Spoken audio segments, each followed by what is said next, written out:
Ito yung tatlong sekreto sa success ni Joseph. So makikita natin yung life ni Joseph sa Genesis chapter 37 to chapter 50. Number 1, righteousness. Kung babalikan natin yung chapter 39, yung asawa ni Potiphar, which is according sa pag-aaral ay very attractive woman, tinry niya na i-tempt si Joseph. Pero anong ginawa ni Joseph? Tumakbo siya. Palayo, hindi palapit. So kung wala siyang righteousness, malamang dahil attractive yung asawa ni Potiphar, tatakbo siya palapit.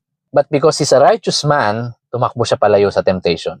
Number 2, excellence. So, ginawa siyang in charge sa bahay ni Potiphar. Yung mga ginagawang in charge, usually, sila yung mga mahuhusay. At ganun din, pagdating doon sa prison, galing niya mag-interpret ng dreams. So, makikita natin na si Joseph ay talagang excellent sa kanyang ginagawa. And number 3, humility. So, nung siya ay naging prime minister na ng Egypt, nagkita-kita ulit sila ng kanyang mga kapatid. And instead na siya ay maghiganti o manumbat, ang ginawa niya siya ay nagpatawad. So, even though siya ay mataas na, in terms of rank, in terms of position and power, siya ay nagpakababa pa rin. So, doon natin makikita yung kababaang loob ni Joseph.